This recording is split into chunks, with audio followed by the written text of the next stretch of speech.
छात्रा के साथ डॉक्टर ने लाखों की ठगी। पीड़ित ने एसएसपी कार्यालय में दिया शिकायती पत्र। जालौन जिले के रहने वाली नर्सिंग की एक महिला ने आज झांसी के एसएसपी को शिकायती पत्र देते हुए एक डॉक्टर पर लाखों की ठगी का सनसनीखेज आरोप लगाया है।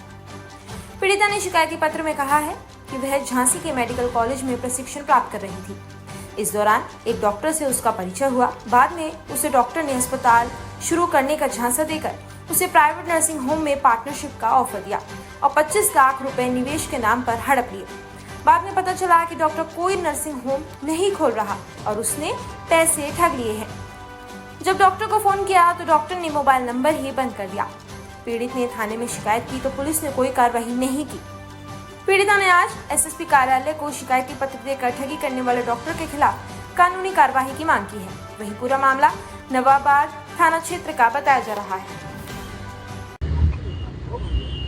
नाम क्या आपका? पूजा वर्मा। कहाँ की निवासी हैं आप? हम उरई के। क्या मामला है? हमारा मामला है कि हम मेडिकल कॉलेज में ट्रेनिंग करते थे। उस टाइम डॉक्टर बीरेन संगरिया, हाँ झांसी में ईएमओ थे इमरजेंसी में। उसी समय हमारी उनसे बातचीत हुई, ऐसे कभी एक्सरे फ्री करवाया, कभी सीटी स्कैन फ्री करवाने गए। तो जब हमारी ट्रेनिंग कंप्लीट हो गई फिर भी वो वहाँ ईएमओ रहे। इसके बाद हमारी शादी हो गई तो हम लोग उरई शिफ्ट हो गए। इससे पहले हम लोग चिरगांव रहते थे। जब हम उरई शिफ्ट हो गए तो वहाँ एक दिन डॉक्टर वीरेंद्र का फ़ोन आया हमारे पास कि हम हॉस्पिटल डाल रहे हैं, तुम्हें अगर कुछ पार्टनरशिप होना हो तो बताना हमको। हमने कहा ठीक है। तो उन्होंने कहा तुम एक्सरे और पैथोलॉजी हमारे यहाँ डाल लो, 2 हमारे यहाँ चैम्बर खाली हैं। हम ठीक है। हमने अपने घर वालों से बात की तो सब लोग एग्री हो गए। फिर उनने हमको रात का ऑर्चिड में अपने वहाँ कॉलोनी में बुलाया झांसी में, जहाँ वो रेंट पे रहते थे, और हम लोगों से झूठ बोला कि हमारा घर है।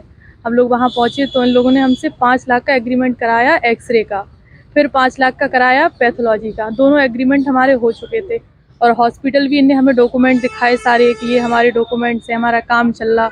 और उनकी वाइफ पूजा शर्मा डायरेक्टर थी वहाँ पे, उन्हीं का हॉस्पिटल बन रहा था। फिर वहाँ से हम लोग एक दिन, फिर इनका 15 दिन बाद फ़ोन आया हमारे पापा के पास कि हमें 15 लाख की ज़रूरत है सर, और हम आपके अंकल जी 10 दिन में वापस कर देंगे और हमें हेल्प के तौर पे चाहिए। तो हम लोगों ने सोचा ठीक है, हम लोग को भी काम करना, इसलिए हमने उनका पेमेंट दे दिया।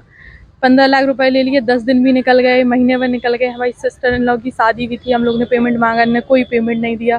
झूठ बोलते रहे कि हम 6 महीने बाद देंगे, 7 महीने बाद देंगे, और एक भी पेमेंट हमारे पास नहीं आया। फिर एक दिन ये हमारे घर पे भी आए, इन्होंने कहा कि हम तुम्हारा पेमेंट दे देंगे 1 हफ्ते बाद। 1 हफ्ते अभी निकल गया, कोई पेमेंट नहीं है। अब इनकी ये है कि इनका शिवाजी नगर में घर था, इन्हें वो भी बेच दिया, और रात का ऑर्चिड में रहते थे वहाँ भी नहीं रह रहे हैं। फ़ोन इनका बंद जा रहा है, कोई कॉन्टैक्ट नहीं है इनसे हमारा।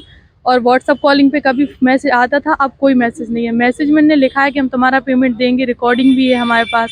लेकिन अब नियामतपुर डिस्ट्रिक्ट जालौन में ये वहाँ पे तैनात हैं।